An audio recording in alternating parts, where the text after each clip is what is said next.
I love it when I chat with a business owner who's created a product or service that's taken significant market share off a huge corporation. It's a David and Goliath episode 498 of the award-winning Small Business Big Marketing Show, thanks to your ultimate marketing resources list, which you'll find over at smallbusinessbigmarketing.com. Well, I said, welcome to a small business marketing show, where successful small business owners share their souls to take your marketing straight to the lead. Now, here's your host, Mr. Timbo Reid. And welcome back to your weekly dose of marketing malarkey. I'm your host, Timbo Reid. You, infinitely more importantly, you're a motivated business owner ready to crank out some great marketing to build that beautiful business of yours into the empire that it absolutely deserves to be. And today's episode's made possible thanks to your ultimate marketing resources list, which contains all the resources I use, past guests use, to create marketing that works. You can check it out over at smallbusinessbigmarketing.com. I'd bookmark it if I were you, but I'm not. Hey, big show today. Spriggy co-founder Mario Hasanakos shares how he's built an online banking app for kids that in just 5 years has surpassed Commonwealth Bank's Dolomites brand. That, for overseas listeners, that is no mean feat. That's a significant brand that's been around for decades. And I'll tell you what's happening for episode 500, or actually remind you, because I told you last week. As per usual, team, there's marketing GOLD dripping from the ceiling over here at Small Business Big Marketing's HQ. So let's get stuck right in. Thank you to all of you who have emailed me in questions for episode 500. If you didn't hear last week's episode, what I'm doing in 2 episodes' time is turning the show over to you. You can email me a question, maybe some constructive criticism, maybe a thought on what the show's done for your business. You can email me an audio file if you want to, or I'll read it out on the air. But either way, send it to tim@timreid, reid.com.au.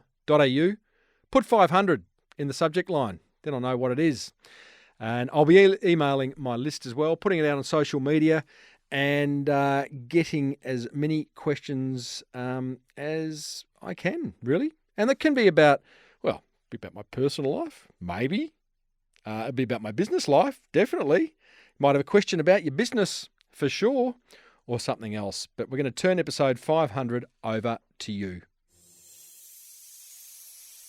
Righto, let's meet today's wonderful, successful business owner. Mario Hasanakos is the co-founder of Spriggy, an online banking concept to help parents teach kids about money. Boy, oh boy, do I wish I had that as my kids were growing up. Since launching in 2017, Spriggy has enjoyed huge success, opening over 400,000 accounts and helping countless Australian families set their kids up for financial success in what you got to say is a digital future where, like, cold hard cash is unlikely to exist in any great amounts. Prior to founding Spriggy, Mario worked in investment banking for 7 years, with breaks to pursue projects in technical diving and mountaineering. He holds degrees in quantum physics. He's a smart fellow. Quantum physics, computer systems engineering, and international relations, and has a passion for using technology in education to change the world. I started off by asking Mario to explain his unconventional career so far. I think, like a lot of people who start their own business, I have a pretty short attention span. Oh, welcome to that I club. certainly share that with my business partner. I come from a not so well off background. I had a family who was really passionate about education, especially my father went to great lengths to emphasize how important it was to get a good degree and get a good job, and certainly walked that path. And we've gotten a lot of opportunities in life as a result. And I think when it comes to physics, it was just something that I loved growing up. And I was also had to do my physics PhD, but as it happened, there was a break between when I would finish in Australia and then start my PhD in the Northern Hemisphere. And I wanted to travel more than anything. I had no money though, so I got the highest paying job I could find, which happened to be working in finance. And then serendipitously, it was the same time as the financial crisis here in Australia in 2008. So that was a whole interesting time. I got carried away with that, and I circled back to some of those travel aspirations a little later. Okay. I'm going to go down a rabbit hole here, but were you kind of satisfying, which many of us do in those younger years, you're satisfying a need of your parents as opposed to pursuing something that you truly wanted to do? So you went and did your quantum physics and, ticked all those boxes? Look, I think that's certainly a part of it. We live in pretty extraordinary times. We live in an era now where pretty much anyone can get their hands on really accessible technology and build awesome businesses. I talk to people who maybe started their business 15, 20 years ago, and it was a very different thing back then. A lot of the off-the-shelf pieces that we use to build technology businesses today didn't exist back then. And I think I had to go out and learn that a little. Like I grew up in a time where probably the end of the era where the best thing you could do with your education is go get a job at a multinational firm and climb the ladder. And I think it took me a few years to realize for myself that there's actually this whole world of opportunity out there on its own, that we live in these times when kind of anybody can make anything. And that's so super exciting. I almost feel like I wish I realized that when I was 21 instead of 31. Yeah, so Mario, like I've got a 21-year-old son, and only this week we are sitting down together and having a discussion about how to make the most of this incredible era that we live in. Like he is growing up right in the middle of a time when he can make money online from a number of different ways. He's a photographer, so he's got an offline business. But we're going to have that discussion. And you're right. I mean, you can start businesses that you couldn't have started, 10, 20 years ago. We can do marketing that we couldn't have done 10, 20 years ago for, the cost of not a lot of dough. It's incredible. So very true. Definitely see the same thing ourselves. Yeah, love it. Well, we're going to talk more about that, but let's talk about where the idea for Spriggy came from. Who or what inspired it? Well, my business partner and I at the time were working in that investment banking job, and I think we were this it was right in the middle of the financial crisis, right at a time when there were so many acute things happening in the system, and a lot of people experiencing distress from not having literacy with their money, not being familiar with the financial products that they use. I mean, we've seen everything that has happened here in Australia with a recent investigation into the conduct of Australia's banks, and there were a lot of people really worse off because their financial literacy was really low. And living in an era of technology emerging to really change the way financial services work, we thought, why can't my bank account be as smart as my Netflix account or my Amazon account? Why can't my bank account help me make better financial decisions and be happier about money along the way? So that's the idea we came together on, this idea of like, let's build better financial products for people that make them happier about money, such a source of stress and anxiety. And what's the one financial product that everyone uses? Well, it's a bank account. So that's where we started. Our original idea was to do it for adults, to work with people like us, our age, 20s to 30s, to give them a better bank account to help them make better decisions. That would only be a short-lived idea. We moved very early in our journey, pivoted over from working for adults to working for kids, because we realized that if you wanted to make a difference to the way people made financial decisions, you had to start a lot younger, and you had to help parents help raise more financially healthy kids. And that was how Spriggy was born. So how does Spriggy work? The Spriggy product that we have today is a prepaid card for young people, ages 6 to 18, with a mobile banking app that parents and kids use together. So both parents and children have their own separate logins. Parents can link any bank account or debit card to add funds onto the Spriggy platform. And from the Spriggy platform, they can pay pocket money to their kids. They can see where their kids are spending. They get live push notifications with information about the transaction, including where it was. They are able to set up savings goals for their kids, so money that's segregated and protected from spending. The kids themselves have their own app login, so they can set money aside between spending and saving. They can complete chores to earn extra pocket money. The cards themselves are protected from spending in age inappropriate places. And together, parents can give links to family and friends for them to pay money onto the kid's card. We've got functionality that helps parents who are separated and have joint custody of a child be able to manage pocket money. It's really a way for parents to safely give kids the responsibility to make their own spending and savings decisions, but doing it in a way where parents get enough supervision that they can be comfortable that their kids are safe at the same time. It's not a community service, Mario. So how does Spriggy make money? Well, we're big believers that you can make a positive difference in the world and be profitable at the same time. And a profitable business is one of the best ways that society has to organize a whole bunch of people to do something really important. Right now, we charge a subscription fee to our families who use the service. So parents will pay a $30 annual fee after they've used the product for a free trial period. And it's always been really important to us for the way that Spriggy makes money to be really clear and transparent for our families. Financial services is riddled with a whole bunch of service providers, for better or worse, who make their money in really opaque ways. We've always wanted to build our product in a way that was really clear what parents were getting and what they were paying for it. And that subscription fee has been very successful to date. So just to be clear, it's $30 a year for the parent pays, and that's Spriggy's revenue?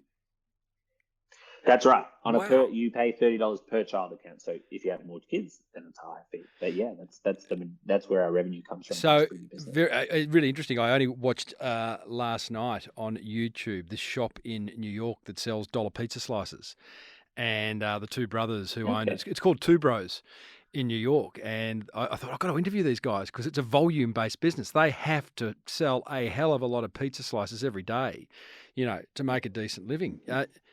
Very similar business. Spriggy's a very similar business. You must have to have a lot of members in order for it to be cash flow positive. Yeah, that's right. I mean, our mission, our vision, Spriggy, is to bring it to as many families as possible. We've launched here in Australia, and since launching 3 years ago, we've added 400,000 parents and kids onto the platform across hundreds of thousands of families. And for us, we're just getting started, both in Australia and then one day to take the whole operation overseas. And I think that's important to our mission as well. If we want to help raise a generation of healthy kids, both here in Australia and overseas, a part of achieving that is going to be taking our product really widely and making it accessible for as many families as we can. You mentioned the Banking Royal Commission that we had in Australia recently. I imagine, and you say, you're operating in a very transparent way, not opaquely, as many of the other financial institutions are. What else has the Royal Commission kind of forced you to do or encouraged you to do from a distance? Because you weren't part of the Royal Commission, but you've obviously been watching it with some interest. Yeah, that's right. I think that the difference it makes the most for us is right on the ground. I think how it affects everyday families' perceptions of financial services companies and whether those companies have their best interests at heart. An idea that we talk about a lot at Spriggy is the difference between different kinds of trust. I think financial institutions have historically been thought of as very trustworthy institutions. But there are different kinds of trust. There is institutional trust, where you believe that if you put your money in that bank, that you'll be able to get it out tomorrow, and that's a very serious matter. And there are regulators in Australia wholly devoted to ensuring that that remains the case, and confidence in society remains high. But in modern times, there's a different kind of trust. It's popularly called associative trust in financial services. This idea that not only is my money safe, but the institution who holds it has my best interests at heart. And that's a very different kind of trust. And I think if the Royal Commission taught us anything, it's this idea that modern financial institutions, at least the incumbents, are very low on associative trust. There's this widespread and widely held distrust that those institutions have their best interests at heart. And I think that's an opportunity for new players. That's a place where if you can prove that you really are built for, in our case, the families that we serve, you can earn a special place in their life much more quickly than you might have. And I think the Royal Commission only compounded that view that was emerging well before it started. So you're coming with Spriggy, I mean, 5 years old, so clearly, and with, 400,000 parents and kids, you are established, but you are coming off a very low bar in an industry where establishing trust is critical and I imagine very difficult. Now, I've spoken to many e-commerce businesses over the years on this show. One of the things that they do to establish trust is various trust icons on their website, whether they be, a Google partner or whether it be, guaranteed overnight delivery or whatever it may be, reviews, testimonials on the website. What are the kind of fundamental things you've done with Spriggy? Because it's not with all respect, it's not yet a household name. Not yet. Not yet. So what have you done to establish that trust very quickly? I think it's an excellent question and speaks really to the heart of how we've been able to get the foothold as quickly as we have in our market. I think first and foremost, it's built from the team and the mission out, and we've always been really clear about why we do what we do, and maintaining our independence in almost a way that reverses expectations. Being clear that we're not associated with any bank has gone a long way to getting people to consider us. And then after that, I think your trust really comes from your product. We've always taken it super seriously, how important it is that the product works as expected all the time. We're talking about digital pocket money, which for many families is maybe $10 a week for a child, and that's a comparatively small amount of money, but it's in a place where there is absolutely no room to get it wrong. If you built a product that would occasionally misplace mum's pocket money for their son, and their son wasn't able to buy lunch that day, any hope that you would have of building trust with your families evaporates. So we've probably gone slower than we would have liked because that was always non-negotiable for us. It was always super. In startups, they like to talk about build fast and break things. That's true until the day that it isn't. And I would offer that making sure that kids get their pocket money or are able to eat lunch each day is one of those spaces where there's no room to break things. And I think that builds out into the social proof that you get. When you get that bit right and you genuinely solve a problem in families' lives, they're always going to be willing to tell their friends about it. And that is the highest kind of praise that a family would put their name and credibility on the line, telling another family about how much Spriggy had made a difference in their lives.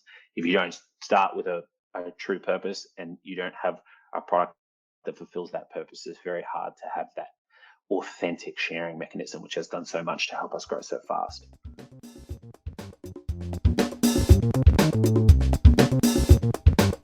We're chatting with Spriggy co-founder Mario Hasanakos. Before he shares the role marketing has played in building his amazing little business, it's not so little really, is it?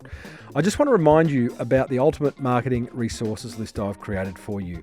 It contains links to the tools I use in my business to create marketing that works. Simples, including my email marketing software, the website hosting service that I use, where I get my transcribing done, and plenty more. After the show, check it out over at smallbusinessbigmarketing.com. Now, back to Mario.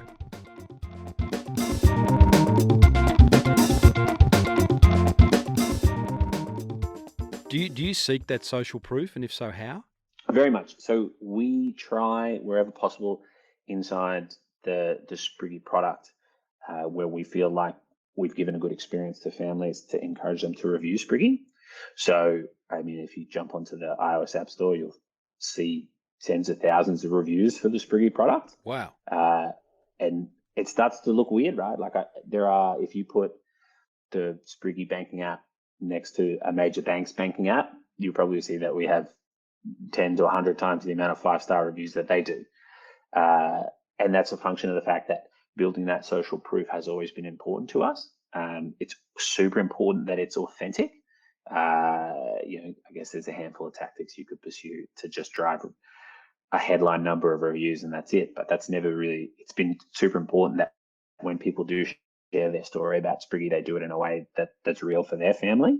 It takes more time and effort to do it that way, but then it starts to build this swell of perception around the product that only amplifies itself as you get bigger and bigger.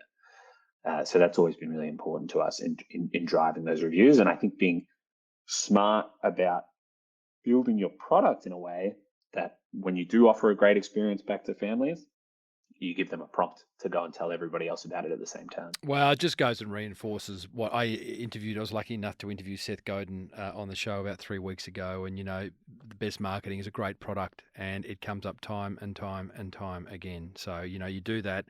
And, people say, oh, our best marketing is word of mouth. Well, my view is word of mouth's not marketing. Word of mouth's the result of great marketing or great product. So I get what you're saying. I just want to finish that discussion around trust because, again, you're operating in an industry that you must get it and establish it and hold it very quickly. But I think we all operate in industries where we want people to trust us. Can I put some words into your mouth by saying other ways you have developed trust at Spriggy? It's a very. I went to sign up. I obviously didn't go through the whole process because I don't have kids of the age that you're talking about. But it looked to be. Well, the website's beautiful. The actual visual branding is beautiful. Listeners, Mario didn't pay me to say any of this. These are my observations. It looked to be a very frictionless process in signing up. Almost not fun, but an enjoyable process in signing up. And the cards that get sent to the kids have images of the stars from Frozen, from Star Wars, from DC comic superheroes. I mean, all this, I guess, as well, have been little tactics, not big tactics, you've used to garner trust. Yeah, I think you're really right, Tim. We were drawn to the idea of customizing cards by our families. We had lots of mums and dads speaking on behalf of their kids, saying, "Gee, it'd be really cool if they could have their favorite character on the card, or they could make a card for themselves." And when it came to those particular characters, I'll probably admit that we were really blown away by the response that came from offering those special card designs. And in retrospect, it looks really, really obvious. I think that adding a trusted character to one of the key parts of the product would go a really long way to build a card. I think my co-founder once described it as if Batman thinks it's a good idea, it must be. And I think that's really wrong true. I think on its own, it's not enough. But I think when it's combined with a product that really solves a genuine problem and has a really authentic purpose to helping families teach kids about money, anything that can help get the kids involved and increase their excitement levels will bring mum and dad along.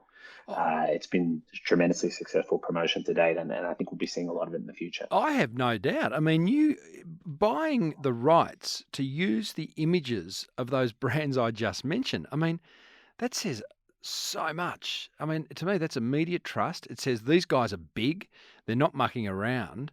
And, to Joe Public, they don't understand the concept of licensing. They may, for all intents and purposes, just go, wow, these guys are associated with Star Wars, with Superman. This is cool. So, yeah, I think a genius move. You're listening to the award-winning Small Business Big Marketing Show, and we're chatting with quantum physicist, used to be an investment banker, now Spriggy co-founder, Mario Hasanakos. Mario, the name Spriggy, talk to me. We actually started our project with the code name Piggy back before we had our presence in market. I think there was a sense that we got from our early customer validation that our parents were really looking for a modern version of the piggy bank that simplified a lot of our own childhoods when it came to learning about money. And I think we wanted what we did to tell a story that was a little more modern and a little more appropriate for the age that our kids are growing up in with Spriggy. So it's a portmanteau of the words spring and piggy, combining the idea of something that's new and youthful and more relevant for the modern age with something that played a big part in our lives growing up. Are you happy with the name 5 years in? Yeah, we really are. It's I think a lot of the listeners to the podcast will have an affinity for this. You spend your life working on something for 5 years and it becomes like a child. It's so important to you. We're exploring some concepts right now around extending the brand to some of the aspirations we have for building out the product to solve more and more of families' problems around money.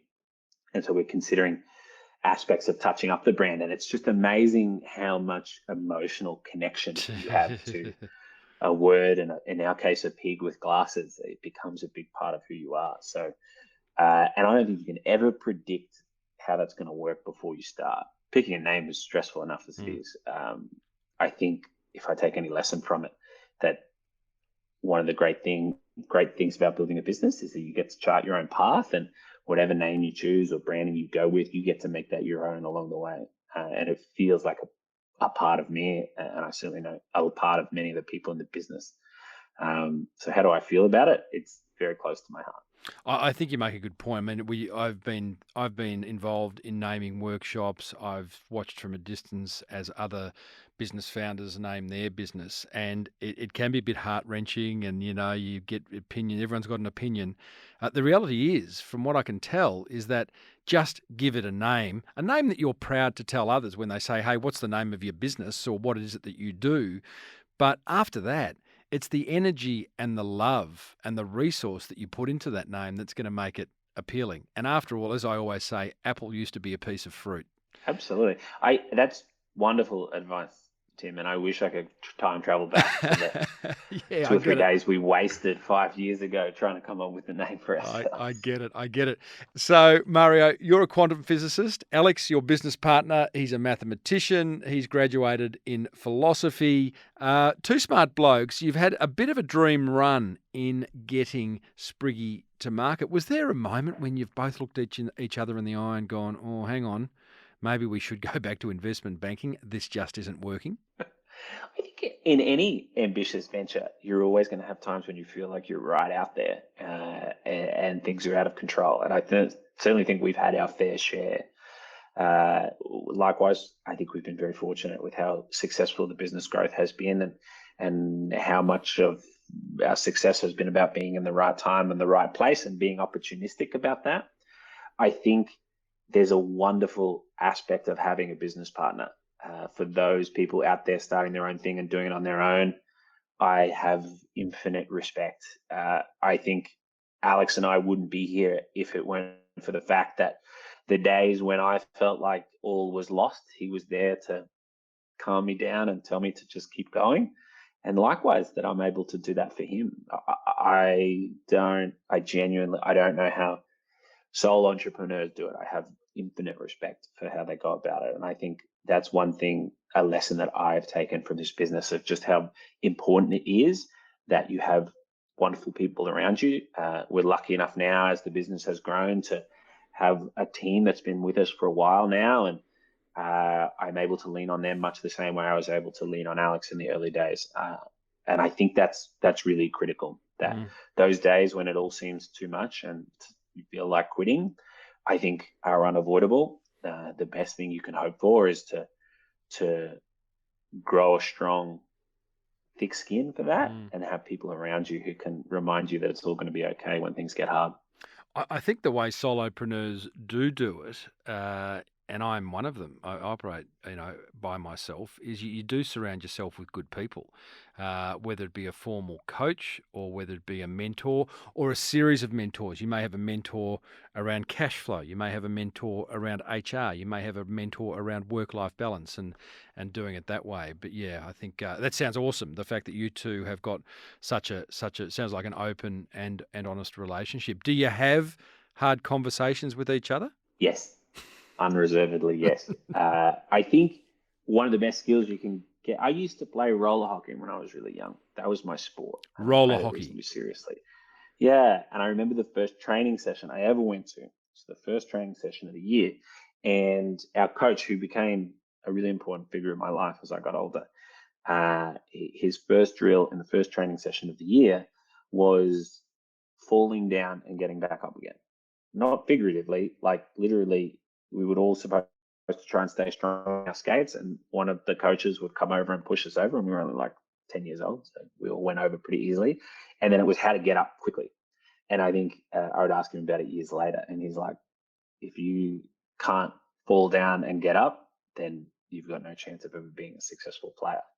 I kind of think that's the same thing in business. If you aren't able to do the hard things and bounce back, your ability to cope with all the things that will come in the course of running a business is really fragile. And I think one of the best things that I have in my relationship with my business partner, Alex, is that we can have tough conversations.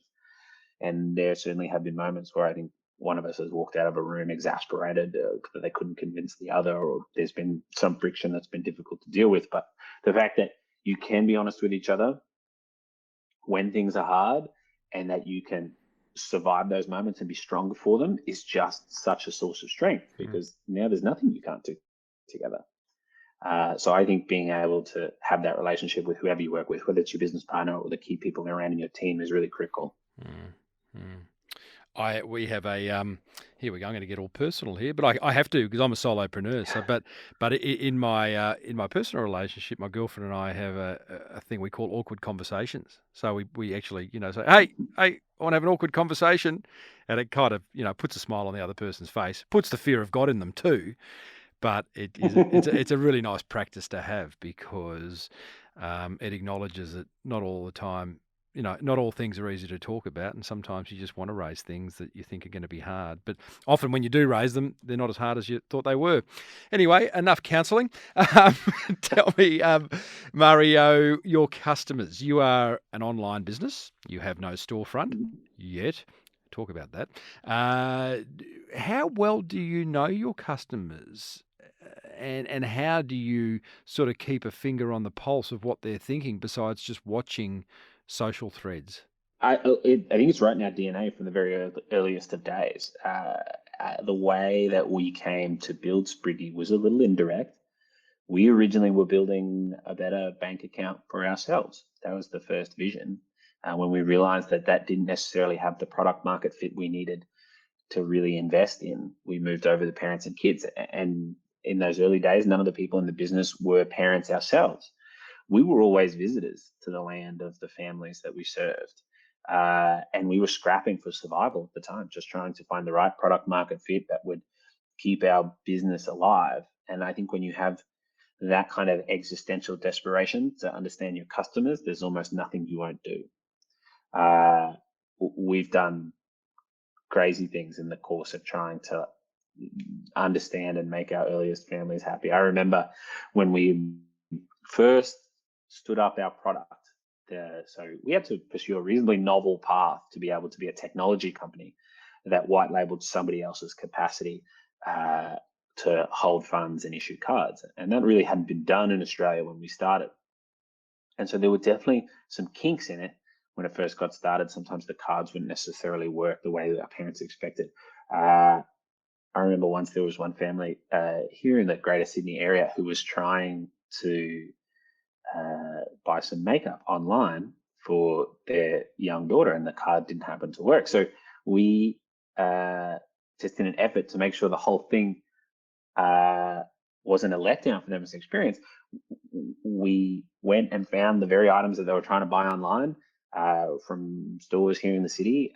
They put them all in a gift box and drove the gift box out to them in person. Oh, that's awesome. And I think, and then we hung out in their living room and talked about what was important to them. And I think there's been hundreds of thousands, really, at this stage, conversations like that. I almost feel like an uncle to some families now, because they've been early trial families from the earliest of days. And every time we've released a new feature or look to change the product, we've gone and spent some time with them. And you do that enough and you become a part of their lives. I don't think we would be here without that. I don't think we did it because it was some really thoughtful tactic at the time, because we knew that that's what would be successful. We did it because we felt like if we didn't, we would have no chance. And then it becomes a habit. And when you start to hire people, you start to select for people who share that habit. And when they see you do it as a discipline, then it becomes a part of what they do. And then you look back in retrospect and it's a part of your culture. But I just think we couldn't do what we do if we weren't obsessed with the people who we're trying to solve a problem for. I love that makeup story, Mario. It's it smells a bit of Zappos, if you know what I mean. You know, the whole Zappos concept around customer service, where Tony Shea, who is the founder of Zappos, for those listeners who don't know who Zappos is, it's the biggest shoe company in the world, online shoe company in the world. They're based in Las Vegas. They have, I think, for every single one of their online customer service representatives, they're given a budget. I'm going to say it's $200. It could be actually a little bit more, but they can use that $200 with any customer at any time to, to placate a problem. And if that could be, sending them a pizza or sending them some flowers or doing whatever it takes to make people happy. And I think they're great. And they are. I mean, you do it not because you want to go viral or because you want people to talk about you. You do it because you want to satisfy that customer. But as a result, sometimes you go viral, or sometimes you get talked about more than you ever thought. So it's an awesome strategy. Tell me about, is it possible in the future that we would see Spriggy branches on high streets around Australia? I don't think so. You always hesitate to say no to things, but the reason I'm so confident is we've never been asked once by a customer, can I visit your branch? We've been asked for customers asked for things by customers many times. Some of the things are repeated and they're right there on our product roadmap and they're a big part of what we're going to do. Some things are weird and wacky and at the fringes, and maybe we'll do them someday, maybe we won't. I feel like I can say for sure nobody's ever asked, can I come in to your branch? Tell me, how many times do you have to be asked by a customer or a number of customers before you actually implement an idea? Is it, is there sometimes when a customer says, hey, what about this? And you and Alex just look at each other and I go, that's a no-brainer, let's do it. Or it's like, hey, that's the 25th time a customer has suggested we do that, we better do it. We have this rule at Spriggy, rule of 5, that if you do something 5 times, you should stop and ask whether you should be doing it a different way. I don't think you could achieve the scale that we've achieved unless you have this reflex to automate and turn into process things that you do over and over again. We just couldn't have gotten as big as we've gotten with the number of people that we've done it with without having that spirit at heart. I will say the number of things we've been asked 5 times for turns into a pretty big feature backlog. So I think you end up prioritizing one thing over the other, but that rule of 5 has always been a pretty core principle here, and I think has served us really well. I like that rule of 5. Past guest Peter Lorimer a few weeks ago had the rule of 666, which was he was a real estate agent in Beverly Hills. He made 6 phone calls, 6 texts, and 6 LinkedIn messages a day to prospects. So we like these rules. We've got a new rule, the rule of 5. So Mario, just to finish up, Spriggy into the future. Brand extension, you talked at the top of the interview about wanting to take it overseas in its current form. Can you imagine Spriggy opening up kids' gyms around the country or a health food range, or where can Spriggy go? Hey, gyms isn't a bad idea. I like that. I think we're very lucky in that our customer is super clear about what they want next. 90% of the parents who use Spriggy are mums. Keeping everything on track in home life. And I think they're one of the wonderful qualities of mothers, aside from their patience and how hard they work for their families, is that if they want something, they will tell you, and they'll be very clear about what it needs to be and how it can help them, which makes our product process pretty simple. I think one thing we've learned since we've launched the digital pocket money product and grown so fast is that when you solve that problem for parents, there's a whole bunch of other challenges they face in the course of raising kids. Any parent will tell you that it's an expensive undertaking. The statistics say that to raise 2 children in Australia, the median price is $800,000, and it's only going up. So in every one of those spending experiences and the money that gets saved for those experiences, parents glue together a whole bunch of old worlds, friction-filled, unpleasant experiences, and they do it because they love their kids and they stop at nothing to make their lives better and more hopeful. And I think we can deliver on that original promise that we started with all those years ago, that the services that you use to pay for things should help make your life better, and they should help make you less stressed about money. There is we feel like there's so many things we can do in helping parents save for their kids' future, or invest for their kids' future, or helping them make payments in schools, or simplifying the way that they do events, or offering them loyalty, cashback, discounts, and rewards on the places that they spend. There are so many places where we can help parents have less stress and a simplified life when it comes to paying for the things that they pay for in the course of raising kids. So for us, the sky's really the limit. There's so much more we can do here in Australia. We've got some exciting new products coming soon. And I think when we prove that we can get that right, that we can solve more of parents' problems that they face in the course of raising kids, then there's a big wide world out there to take Spriggy to even more families around the world. Awesome. Mario, great story. Congratulations to you and Alex on your first 5 years. Everyone else, Spriggy, spriggy.com.au is where you can go and log in and get your kids sorting out their financial concerns at a very early age. And, if you're an uncle or an auntie, you can do the same. Give a gift. Give the gift of financial security. I love it. Well done. Thanks, Tim. Much appreciated. Well, there you go, team. Spriggy co-founder Mario Hasanakos. As I said at the top of that interview, I wish Spriggy was around when my kids were growing up. It would have been brilliant. I gave each of my kids, they're 23, 21 and 19, a copy of that book, The Barefoot Investor, for Christmas, and they just looked at me cross-eyed. They'll read it one day. They'll call me when they're like 40 and go, Dad, why didn't you get me to read it earlier? Probably should get Scott Pape on the show, actually. He's the author of that. Right now, thanks to your ultimate marketing resources list, which you'll find over at smallbusinessbigmarketing.com, here's what grabbed my attention from that chat with Mario. Attention grabber number 1. I love how hard Mario and his team are working to ensure they're a trustworthy business. Having a great brand, a frictionless transaction process, great reviews, and fantastic social proof are just some of the things you could be doing to ensure the same. And in this world of sameness, trust is a massive way to set yourself apart. Attention grabber number 2. I love Mario's infinite respect for his business partner, Alex, and their willingness to have those difficult conversations. If you have a business partner, I would encourage you to sit down, eyeball each other, and ask the hard questions. And attention grabber number 3, I love Mario's rule of 5. If you do anything 5 times in your business, or life for that matter, then it's time to stop and ask if you should be doing it a different way. That's what grabbed my attention. What grabbed yours? Head over to the comments in the show notes over at smallbusinessbigmarketing.com/498.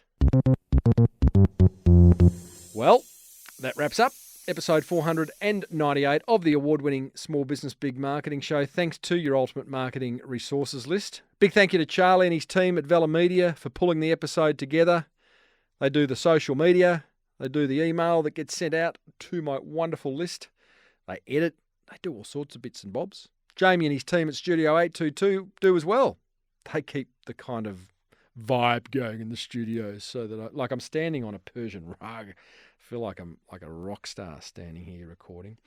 And to my VA, Sophia, for putting up with my nonsense. Thanks, Soph. Don't forget to grab a copy of my book, The Boomerang Effect, over at smallbusinessbigmarketing.com. Please let other business owners know about the show. You'll be doing me and them a favour, I think.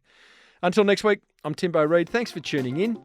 May your marketing be the most amazing marketing. Bye for now.